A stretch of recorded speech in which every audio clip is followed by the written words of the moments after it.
Yes, Yousef Kanjou and me, Yoshihiro Nishiaki. We are very pleased to present our recent research at the Dederiyeh cave in Syria. This cave is say, large cave with a long history of human occupations, starting from the lower Paleolithic until the Iron Age, in fact. But we will focus on its Natufian occupations at the late Epipalaeolithic in this lecture.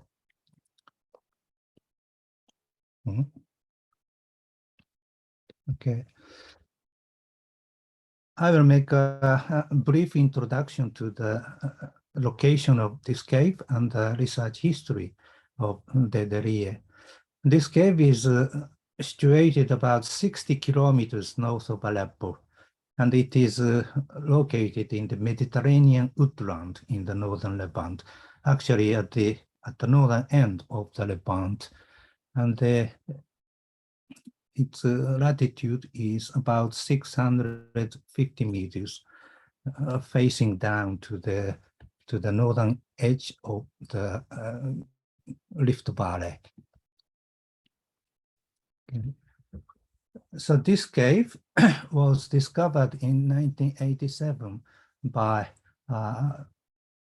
during a site reconnaissance survey conducted by Takeru Akazawa and Sultan Muhaysin. And they conducted extensive excavations in this cave at the end of this long tunnel-like cave, as I will explain later. But their excavations focused on the Neanderthal occupation areas, actually, which resulted in the discovery of a series of Neanderthal skeletons along with Middle Paleolithic materials. That is the first stage of the excavation of this cave, and which, as I said, focused on the Neanderthal remains. But a sounding made in 1990 already revealed the presence of the Natufian occupations in this cave. And in the second stage of the excavations of this cave, starting from 2003 and ending in the spring of March in 2011, when the political turmoil of Syria started. And then in the second stage of the excavations of this cave, we tried to enlarge our excavation areas to cover the entire cave to define the complete occupational history at this cave. Actually, the research of the Natufian is included in this second research program. Okay, this is a general view of the Dederiyeh cave. It is along the Wadi Dederiyeh, facing to the north. And as you see in this photo and the schematic stratigraphy shown in this slide, this is a tunnel-like cave which has two openings, one facing the wadi and the other one facing to the sky. This is a general view of the inside of the cave, looking from the entrance to the chimney at the end. It's a quite large cave, occupying an area of 60 meters by 15 to 20 meters approximately. This is another schematic stratigraphy of this cave. Actually, almost the entire area of this cave was occupied during the Paleolithic and the Epipalaeolithic period. The well-known Neanderthal occupations were discovered at the end of this cave, just below the chimney area, as seen in this photo. Actually, in the chimney area was mostly actually occupied almost only during the Middle Paleolithic. The other occupational traces came from the area of the entrance of the cave, starting from the lower Paleolithic, Middle Paleolithic, till the Epipalaeolithic and the Iron Age. Our talk will be, in this lecture, will focus on the entrance area. Before we go to the entrance area, I wanted to show the big discovery of Neanderthal remains in the chimney area. We discovered at least 3 almost complete Neanderthal skeletons and other, well, isolated finds of the Neanderthal remains at the end of this cave in the chimney area. Okay, then this is a general plan of the cave. The chimney area I just mentioned is shown in red, which was excavated during a period of 1989 to 2009. And the yellow areas shown in this slide were the areas we excavated in the second stage of the campaign at Escape between 2003 and 2011. And there is one small square shown in red in the entrance area. This is a sounding square we made in 1990, which revealed the presence of Natufian occupations in the entrance area. And then in the second stage of our excavations, our research program included the investigation of the Natufian occupations in the entrance area. Okay, this is a schematic stratigraphy of the entrance area of this cave. The occupation started with the lower Paleolithic of the Yabrudian phase, and then we have a thick Middle Paleolithic occupation layers, which probably covers all the phases of the Levantine Mysterium from the early, middle, and late phases. Then there is a obvious stratigraphic gap between the Middle Paleolithic and the Epipalaeolithic. The Epipalaeolithic Natufian came directly after the Middle Paleolithic in this sequence. And on top, we have Iron Age layers, which are not the subject of this talk. Right. Then we move on to discuss the Natufian occupations of this cave. One of the important questions on the Natufian in the Northern Levant is whether it appeared as a result of diffusion from the Natufian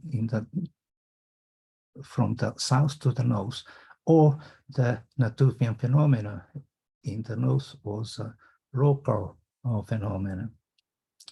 The slide we are looking at in this slide is a traditional view presented more than 2 decades ago by Yousef. According to the then known model, Natufian homeland was situated in the south, and it became an expansion to the north during the late Natufian. Actually, this is a this is a model presented more than 2 decades ago, but I don't think much new data came out to discuss this traditional view because of the suspension of intensive field work in Syria for more than a decade. And then the Dederiyeh cave excavated until 2011 can add important data to discuss the distribution of the Natufian and the process of the emergence of this cultural phenomena in the Northern Levant. Actually, practically, the Natufian phenomena in the Northern Levant has been discussed with data from Abu Huraira, which covered a period of the late Natufian, dated from about 13,000, not BC, but BP. The data from Abu Huraira is very important to understand Natufian phenomena in the north, but it is located in a particular environmental setting, which is the Euphrates steppe, which is different from the environmental setting of most of the Natufian sites along the Mediterranean coast in the Levant. And then the Dederiyeh cave data is new from the Mediterranean upland in the Northern Levant. Its cultural sequence included the late Natufian equivalent to the Abu Huraira occupation. Therefore, we can therefore, with the data from the Dederiyeh cave, we can discuss the Natufian phenomena from different environmental settings in the north, both from the steppe and the Mediterranean upland. Okay. This is a general view of our Natufian excavations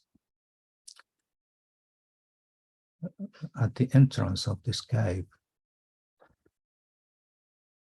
Yeah, what is most important for the Natufian occupation at this cave is the discovery of a series of beautiful stone structures, which are semi-subterranean buildings cut into the slope. Yeah. Actually, we discovered a total of 6 Natufian structures which are overlapped to each other. Yeah, as you see, the scale of this photo is 6 meters, 6 meters wide. We identified at least 6 structures. We numbered the structures from those we discovered first, defined from number 1 to number 6. These stone structures were made in order from the backside of the cave first. Actually, number 3 building was the oldest, and number 1 building is the youngest in this sequence. Then when we see the stratigraphy of these stone structures, we are able to define at least 3 architectural phases. Phase 1 is the oldest, represented by the biggest structure of number 3 and number 5 as well. And then phase 2 is in the middle between the first and the latest phases. The latest phases the latest phase, phase 3, is the best represented one for the Natufian occupations in this area, including the complete semi-subterranean building designated as #1 building. Okay, then we have made 29 radiocarbon datings for the structures of this cave. As you see here, we can clearly define at least 2 phases. The youngest one, phase 3, is about 13,000 years ago. It's very consistent. The dating is very consistent, including construction 6, 1, and 4. And there is an older phase defined as phase 2, which is about 14,200 years ago. And unfortunately, at this stage of the research, we have no radiocarbon dating for phase 1. But this is clearly, evidently, this is clearly earlier than phase 2. But most recently, we got a radiocarbon date for phase 1 as well, and I will mention it later. So the Natufian occupations at the Dederiyeh cave cover the quite long sequence from the early Natufian to the late Natufian. We do not know yet still when the beginning of the Natufian occupation at this cave started, but say it should be within the early Natufian, and the Natufian occupation at this cave ended at around 13,000 BP, just at the beginning of the Younger Dryas. And this period is almost the same period as the Abu Huraira Natufian, phase 3. Okay, I will introduce the discovery of the Natufian occupations at this cave. The best preserved is phase 3 structure #1, dated from 13,000 years ago. This is a burnt building, one of the rare ones, as far as I know, for the Natufian period in the Levant. As you see, we have a lot of charcoals and ash inside the building. What is important is the remains of charcoals. The distribution of the charcoals show us a very good idea about the architectural, the structure of the architecture, including roof structures. As you see in the photo, in one of the photos, there were some standing posts and a trace of collapsed roof beams as well. Yeah, like this. Yeah, these red lines probably show collapsed roof beams, and these two charcoals beams probably represent standing posts along the wall. And then we have also quite good preserved features on the floors, including the pit hearth and the post hole in a pit with the stones at the base.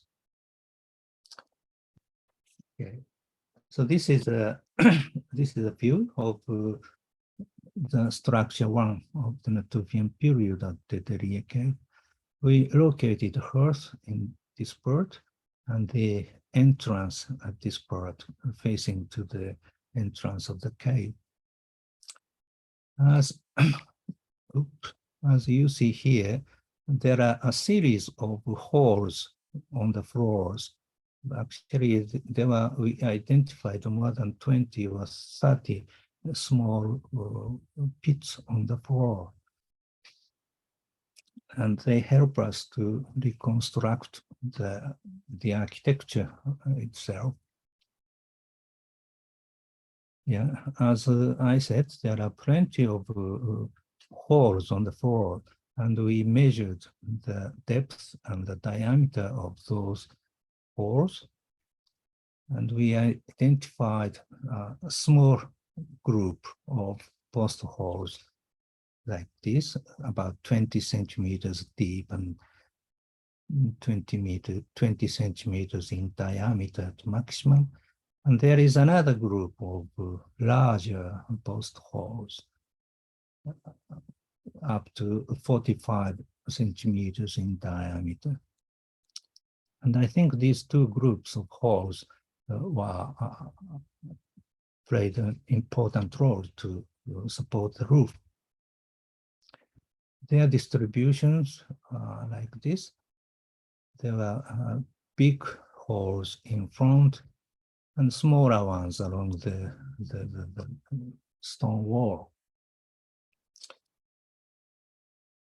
This distribution pattern is quite similar to that we already know up to Ain Malaha in the South Levant and other sites of the Natufian homeland. Then we reconstructed this structure in this way. 3 large post holes in front, and there was an entrance in between. Yeah, the structure was made on the slope. Yeah, I put a figure of a dog here because we discovered some dog bones and coprolites of dog. Then that is the architecture, and I will show material remains from this cave. First of all, lithic industries.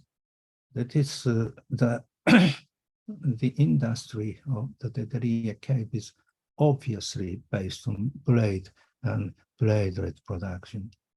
Most of the cores and most of the debitors and retouched tools were related to blade production. This is in contrast with the lithic industry of Abu Huraira in the same period, which is said to have been characterized by flake production. These are some of the representative retouched tools of the late Natufian at Dederiyeh cave. The most common are geometrics, including lunettes and rare triangles and others.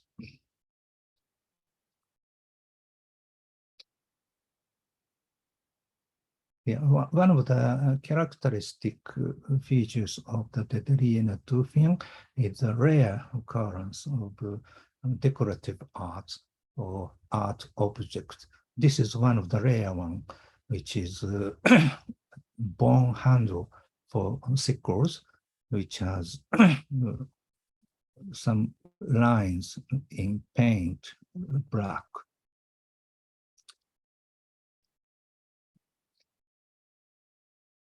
Yeah, as I said, the Natufian of the Dederiyeh cave included the occupation of the early Natufian, which is known to have a rich art industry in the South Levant.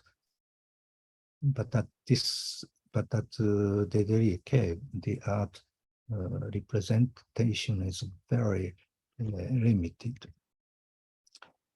The heavy tools grinding and ground stone tools.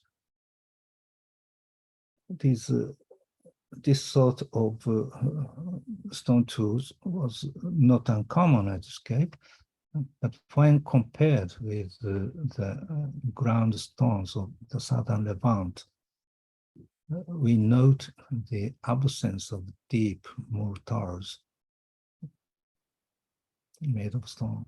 Our mortars is, as shown here, it's very shallow and probably used for processing ochres because of the remains of ochres still visible on the surface. Okay, shell remains. The most common shell remains are occupied by dentarium.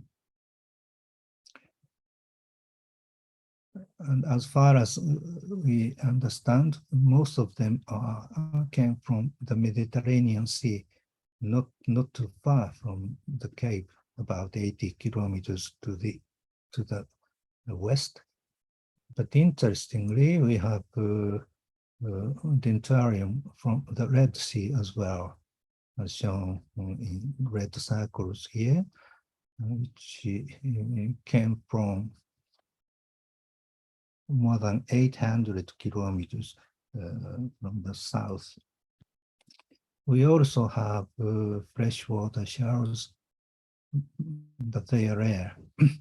The cave is situated about 3 kilometers from the Afrin River, so it was probably it must have been easy to have freshwater shells, but they occurred very rarely at this cave. The bone industries are also simple. It consists of pointed tools and some bees with incisions. The pointed bone tools include bipoints with midpoint incisions.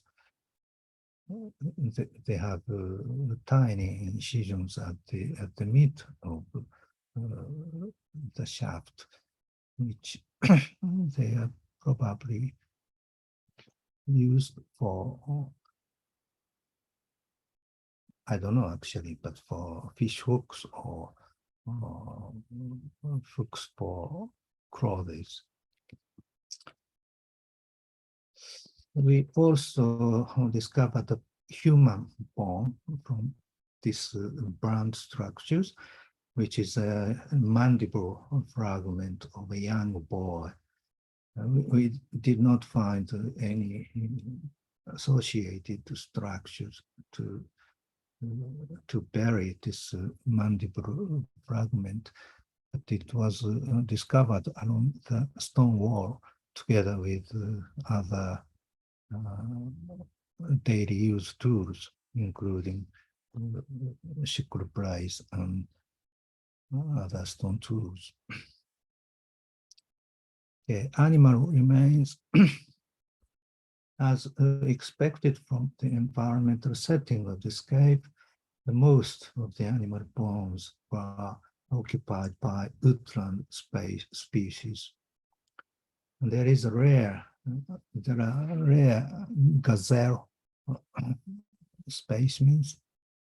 The gazelles are one of the most popular animal games in the Natufian period, but in this cave at Dederiyeh, they are rare.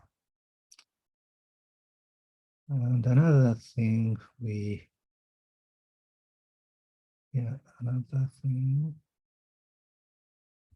note in the animal assemblage is that the evidence of large game hunting, including large wild ox and wild pigs. Anyway, the faunal remains of the Dederiyeh cave shows an adaptation to the woodland environments rather than the steppe like the Abu Huraira. site. Plant remains. We collected abundant remains from the burned building to understand plant use in this period. The most abundant nuts represented by pistachios, kertis, and almonds. And what's important is the occurrences of cereals like einkorn and barley. They are not relatively common at this cave, but they are, we would say they are common enough to characterize the exploitation of plants in this cave. And there are some pulses like lentils and peas also. Yes, this is the this one shows relative proportion of the main categories of plant remains at the Dederiyeh cave in comparison with the remains identified at Abu Huraira. Obviously, the Dederiyeh cave, the abundant use, exploitation of nuts is striking in contrast to the case at Abu Huraira. And almost also important is, I said, the plant remains of the Dederiyeh cave included cereal grains, mostly represented by emmer and einkorn, which are not very popular at Abu Huraira, for example. Okay, then I have made an overview of what we found at the Dederiyeh cave.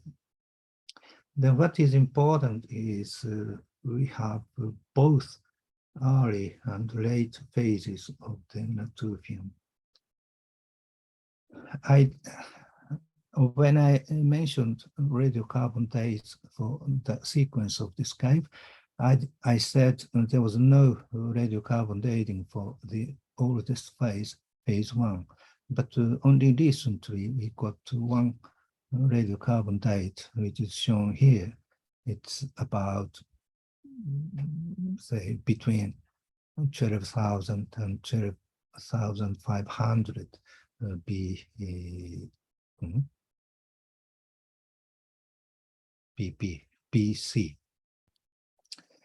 So the phase 1, which is considered the oldest Natufian at this cave, is not too old from the phase 2 early Natufian.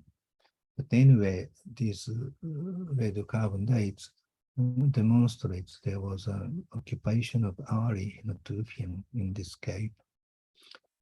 So when we compare the archaeological materials between early and late phases of this cave, we see a clear cultural evolution during this period.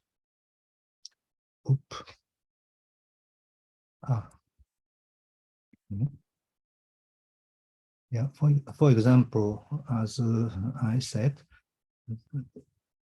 the architecture in the early phase is larger than the architecture in the late phase. This is a phenomenon already known to us with the evidence of the Southern Levantine Natufian. So probably the same trend in the architectural tradition occurred at Dederiyeh at the northern end of the Levant as well. And then it is known that the lunette size decreased through time in the southern Levant, as demonstrated by Deborah Olsbecki a long time ago, shown in the slide to the left. And so in the northern Levant, this type of lithic change has not been demonstrated, but with the new data from Dederiyeh cave, we may say there was also a similar trend in the decrease of lunate site in the northern Levant as well.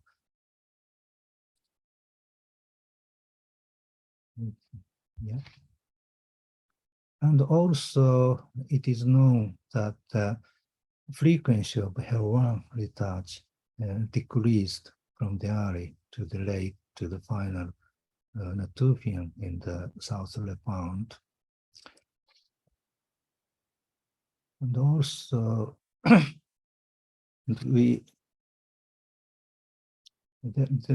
was no comparable data for this kind of lithic change in the Northern Levant, but we obtained comparable data at Dederiyeh cave.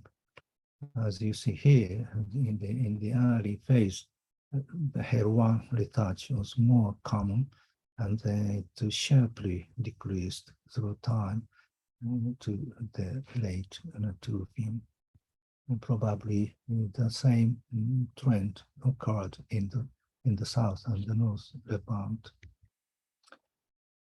Okay, then.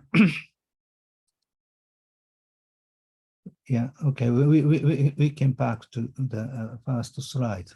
As I showed at the beginning of this talk, then the traditional view about two decades ago was that the early Natufian emerged in the south and made it expansion to the north in the late Natufian.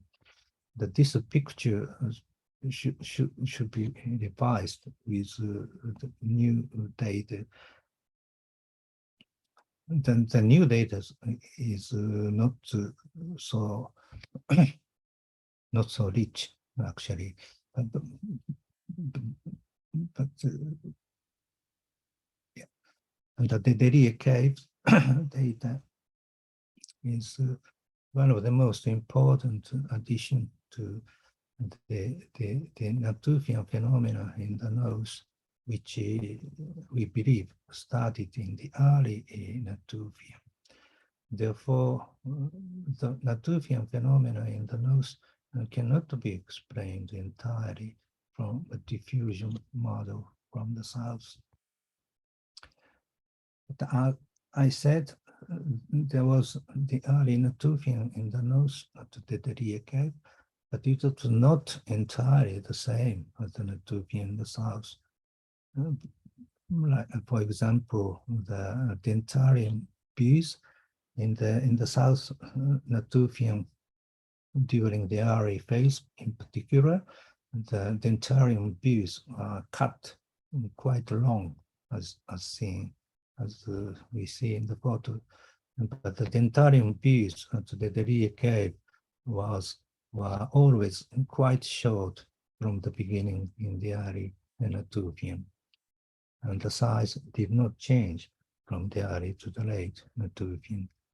And in the lithic industries, we do not have peaks like this, or in the groundstone assemblages, we do not have deep mortars typical of the South Natufian. And also, I mentioned the reality of art objects at Dederiyeh cave.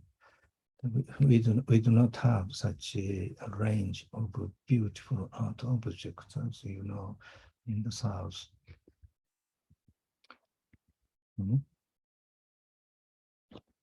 Okay, actually, this is the last slide of this talk. So the Natufian phenomena in the north was probably not the result of the dispersal from the southern homeland, but the southern homeland, the people were already there during the early Natufian period, who experienced comparable adaptations in material cultural traditions. And then their cultural processes took place almost in tandem with the south. I mean, the Natufian cultural assemblages of the Dederiyeh cave are not the same as what we know in the south, but they changed through time almost in tandem with the south, which demonstrates the steady communication with the north and the south. So far, the Dederiyeh cave, the evidence Dederiyeh cave is the northernmost evidence of the Natufian in the Levant, but we still, but when more field investigations in the north develop, we will certainly discover similar early Natufian comparable to the Dederiyeh cave. For example, at Nahar el-Homo, discovered in the 1970s along the Euphrates Valley, but they showed Heruan retouched lunettes of the large size, which can be early Natufian in the north. And also, there is another site, Terkozak Shemari on the Euphrates, which we excavated some 30 years ago. But they also produced Heruan retouch of the early Natufian type in large size. And also, actually, until yesterday, I was in southeast Turkey to investigate the Epipalaeolithic and the early Neolithic period, and we also we found similar lunettes of a large size in southeast Anatolia as well. So the Natufian phenomena in the north is simply there are too many things that we do not know well, simply due to the lack of sufficient investigations. When the research in southeast Turkey, as I mentioned, is developed, we will have more comparable materials to the Dederiyeh discovery, and we will understand the Natufian phenomena in the north better in comparison with that of the south. Yes, this is the end of our talk, the slide. And then, yeah, Yousef Kanjou, I think he will summarize our talk.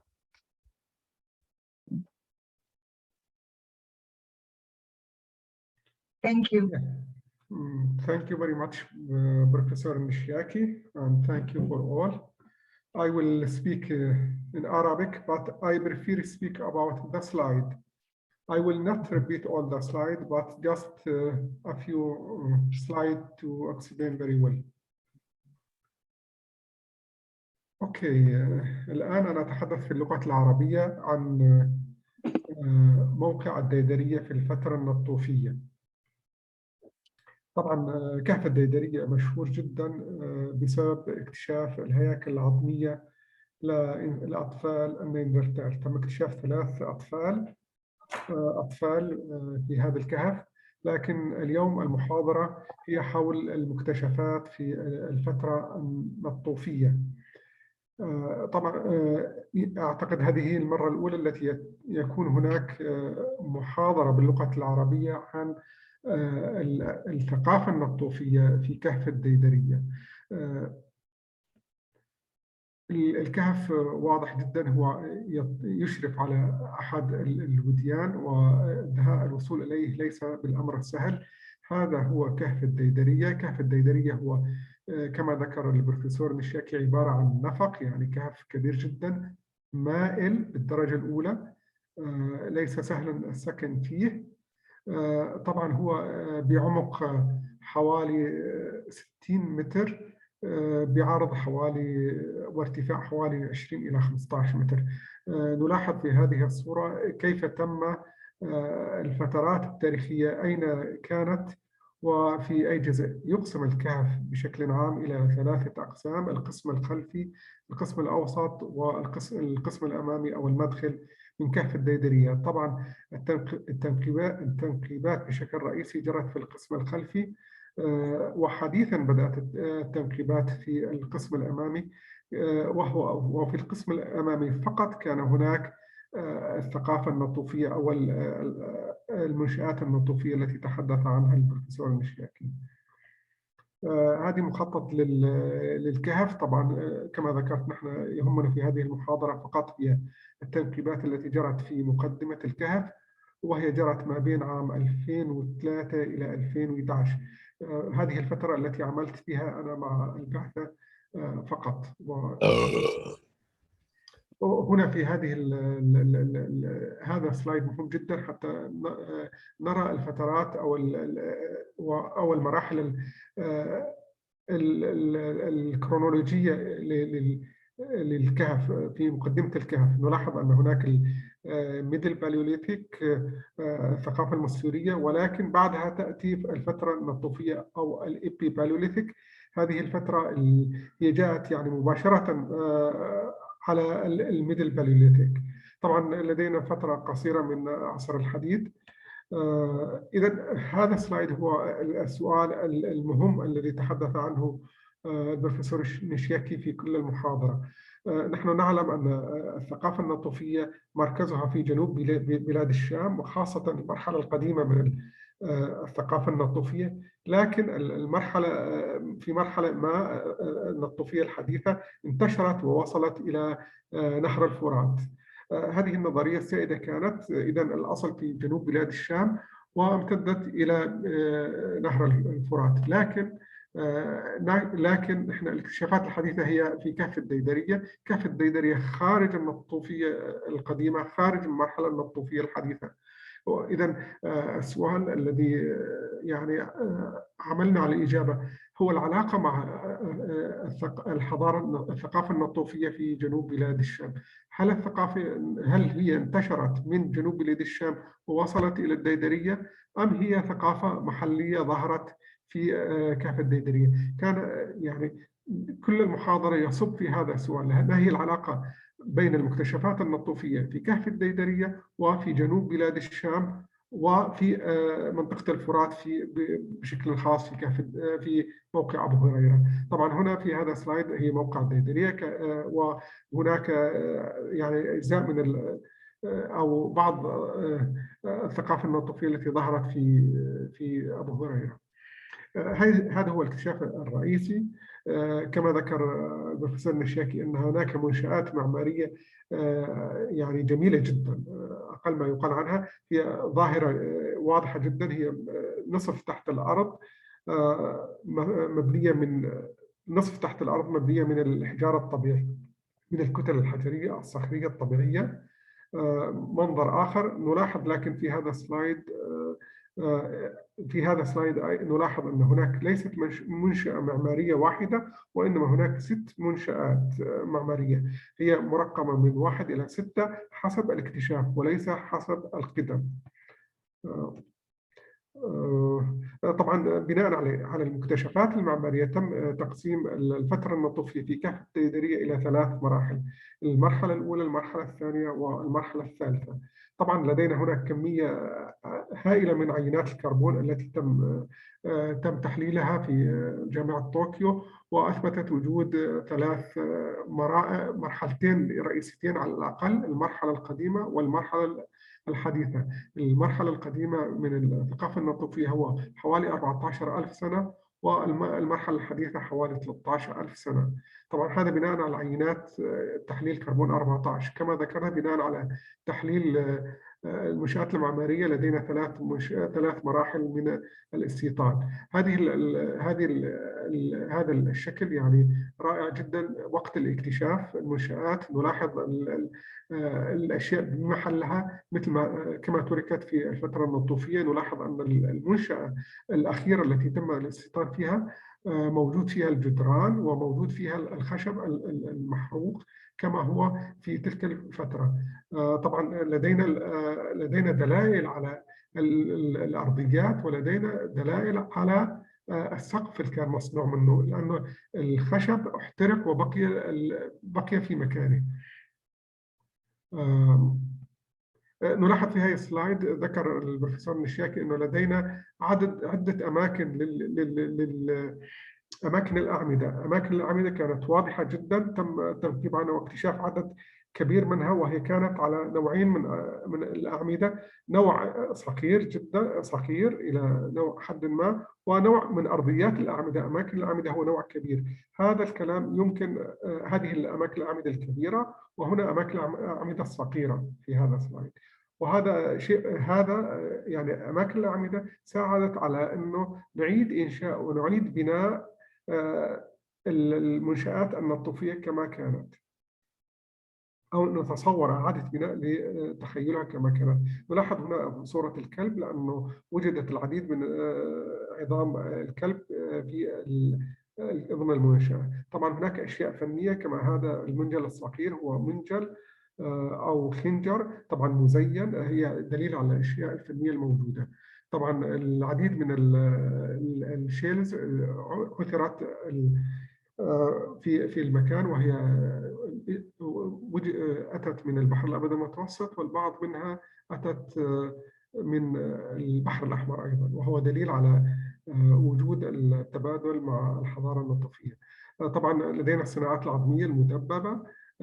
لدينا فقط فك بشري لطفل إنسان واحد، طبعا ليس في مكان دفن وإنما في مكان خارج دفن.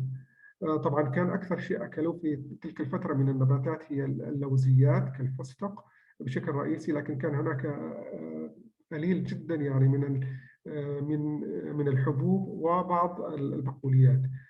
طبعا هنا باختصار شديد لدينا مرحلتين من البناء، مرحلة الحديثة ومرحلة القديمة من المنشآت المعمارية. طبعا أكثر شيء كان موجود هي الهلاليات، الصوانيات الهلاليات موجودة في كهف الديدرية، وهو بذلك مشابه لما هو في الجنوب. طبعا باختصار شديد حتى أنهي هو الإجابة على السؤال، هل هي انتشار من الجنوب أو هي حضارة محلية؟ حسب تفسير البروفيسور نشياكي الثقافة النطوفية كانت موازية للثقافة النطوفية اللي موجودة في جنوب بلاد الشام، هي موازية لها في نفس الفترة. هناك تشابه، هناك تبادل، لكن يبدو من المحتمل، طبعا لسنا متأكدين، أن هناك أن ليس انتشار من الجنوب نحو الشمال، لأن ظهرت في نفس الفترة. طبعا المكتشفات ما تزال قليلة في شمال بلاد الشام، لا فقط هناك اكتشافات طبعا ذكر البروفيسور نشياكي أيضا في جنوب تركيا، طبعا في تل القرامل الذي يبعد 30 كيلومتر جنوب كهف الديدرية وجدت أيضا ثقافة موازية لما هو موجود في الديدرية في نفس الفترة، حوالي 12 ل 14 ألف سنة قبل الميلاد. ولكن تبقى المكتشفات قليلة أو نادرة مقارنة بالمكتشفات والتركيبات التي حدثت في جنوب بلاد الشام. إذا نعتقد في السنوات القادمة ومع زيادة الاكتشافات سيوضح العلاقة ما بين النطوف الشمالي والنطوف الجنوبي. يفضل البروفيسور نشياكي تسمية أنه هذه المظهر الشمالي من الثقافة النطوفية الموجودة في كهف الديدرية. Thank you very much. I'm sorry, I maybe a little bit speak too much.